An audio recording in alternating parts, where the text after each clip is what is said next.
Ils rêvent de traverser la Manche et de rejoindre Londres. De jeunes chômeurs de Tourcoing se voient offrir un nouveau départ en Angleterre. C'est une association subventionnée par l'Europe qui les aide dans ce projet. Une expérience menée depuis 3 ans et dont les résultats sont largement positifs. Reportage de Catherine Gentil et Sophie Hautefeuille. Ils en ont assez qu'on dise du mal de leur cité et ils ne supportent plus que leur nom et leur adresse sur un CV les disqualifient aux yeux de nombreux patrons. Depuis que je suis né, j'ai 20 ans, j'habite dans ce quartier. J'ai commencé à vivre dans cette rue, voilà, depuis que je suis tout petit. Maintenant, c'est dans ce bâtiment-là que je vis.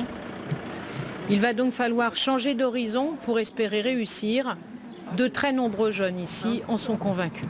Je pense qu'en Angleterre, on a beaucoup plus de chances de trouver un travail qu'en France, surtout quand on est jeune et qu'on vient de certains quartiers ou quand on a une origine autre que française, je veux dire.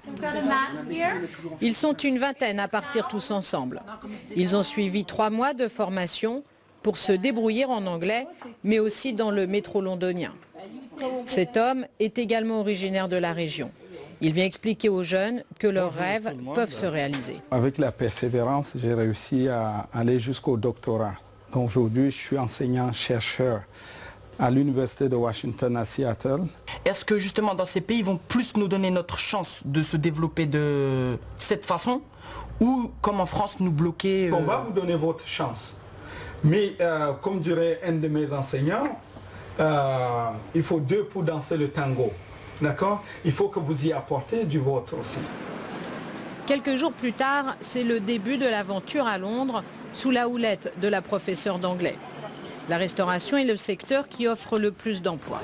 Je suis rentré faire une candidature spontanée sans CV et habillé de façon très simple dans un restaurant. Et j'ai un entretien passé tout à l'heure, chose qui ne me ferait jamais arriver en France. Oussam est l'un des premiers à avoir obtenu un travail après un essai d'une journée seulement. Il se trouve au milieu des banquiers et des milliardaires, au cœur de la City. Moi je veux dire que j'ai de la chance, je suis tombé sur un resto avec des habitudes françaises. On va dire que je travaille 35 heures par semaine minimum, on va dire, enfin en moyenne. Mais ailleurs c'est vrai qu'on travaille 50 heures par semaine, 60 heures, il n'y a pas d'heure ici, c'est le travail qui prime.